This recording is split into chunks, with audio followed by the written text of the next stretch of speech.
Hello, my name's Rob Hurd and I'm 48, and this is my project to commemorate the dead of the Somme, and it's called 19,240. Yeah, well, it's a commemorative piece to represent the dead of the Somme, the first day of the Somme, which is 19,240.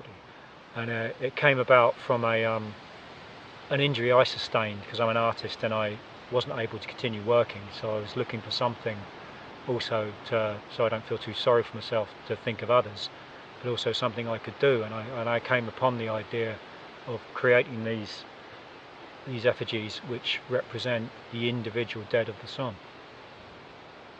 Well, the issue first is the fact of these names. Now, this is a volume of the dead of the Somme, the names, the individual names of the soldiers who died, and I got these from the War Graves Commission, very helpful people. Now, there are 7 volumes of these names, 7 volumes, and the date is all the same. It's all the same date, which is incredibly hypnotic. Just looking at the date, people would think this is boring reading. It isn't. It's fascinating. And the idea is to remember each individual name in this book. You know, and I've actually started, obviously, with the A's, working my way through. But yeah, it's vitally important that the association between each individual name and the individual figure, although they are remembered collectively, they are remembered as individuals.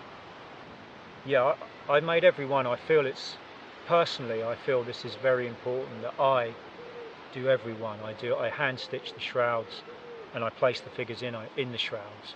And I think my relationship between that and the names is very important. I mean, obviously there's an awful lot of stuff you need. The guys who are importing the figures for me from China have been hugely helpful. Everyone's been really helpful, but I do need a lot more. And obviously I'm looking for funding to do that. But I do think that after I've done this piece, after I've wrapped the figures and made the figures what they are, then I feel very strongly that it becomes part of the community. The laying out of the figures is very much something that I personally wouldn't feel I should be totally involved in that a community, children, ex-servicemen, would be a fantastic idea for them to do that, to be involved. And again, the enormity of the number, the more people we can get hands on to hold these things after they've been made, the better. What you see here is 550, so we're looking at probably close to 40 times this will represent the numbers of the loss of the Somme. And again, that's one day of that war. You know, let alone the people there were 40,000 wounded. And again, these numbers, to get people to understand these numbers, you need something of this magnitude.